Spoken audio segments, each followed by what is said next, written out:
चंद्रभागा नदी प्रदूषित पाण्यामुळे मासे मृत्युमुखी पडलेले आहेत। दूषित पाण्यामुळे भाविकांना त्वचारोग होण्याची शक्यता आहे। सेबर टेक्नॉलॉजी कुचकामी ठरलेली आहे।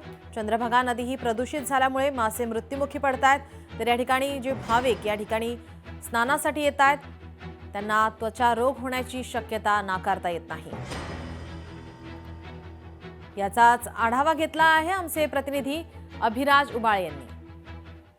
अवघी तीर्थे घडती एक वेळा चंद्रभागा डोळा देखलिया, असं चंद्रभागेचं वर्णन संतांनी आपल्या अभंगामधून करून ठेवलेलं आहे। मात्र तीच चंद्रभागा आज प्रदूषित झालेला आपल्याला या ठिकाणी दिसत आहे। आपण आता चंद्रभागा नदीमध्ये आहोत। या ठिकाणी भक्त पुंडलिकाजवळ चंद्रभागा नदीमध्ये एवढं मोठं शेवाळाचं थर साचलेलं आहे। अक्षरशः दुर्गंधी या ठिकाणी चंद्रभागा नदीमध्ये सुटलेली आहे।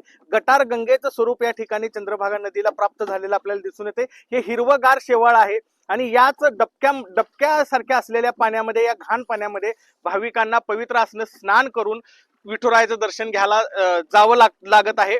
29 जानेवारी रोजी माघी यात्रेचा सोहळा या ठिकाणी पंढरपूरमध्ये साजरा होणार आहे आणि या सोहळ्यासाठी 20 जानेवारी पासून भाविक पंढरपूरमध्ये यायला सुरुवात होते। या ठिकाणी बघू शकता हे असं शेवाळ आहे, इतकं घाण हा पदार्थ आहे, याच्यामुळे पूर्ण पाणी प्रदूषित होतं।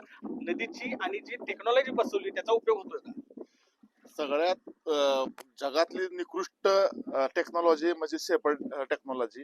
कारण ही मशीन लावल्यापासून चंद्रभागा जास्त प्रदूषित व्हायला लागली आणि शेवाळाचं प्रमाण वाढले आणि जे मासे आहेत चंद्रभागेत कायमस्वरूपी वास्तव माशांचा, ते मासे सुद्धा मरण पावलेत आणि चंद्रभागा स्नान केल्या केल्या लोकांना अंगाला फोड येतात।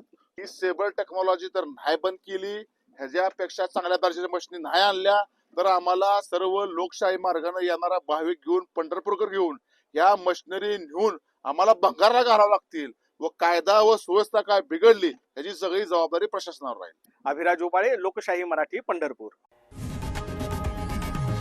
लोकशाही मराठी ऐका, पहा, जागरूक रहा।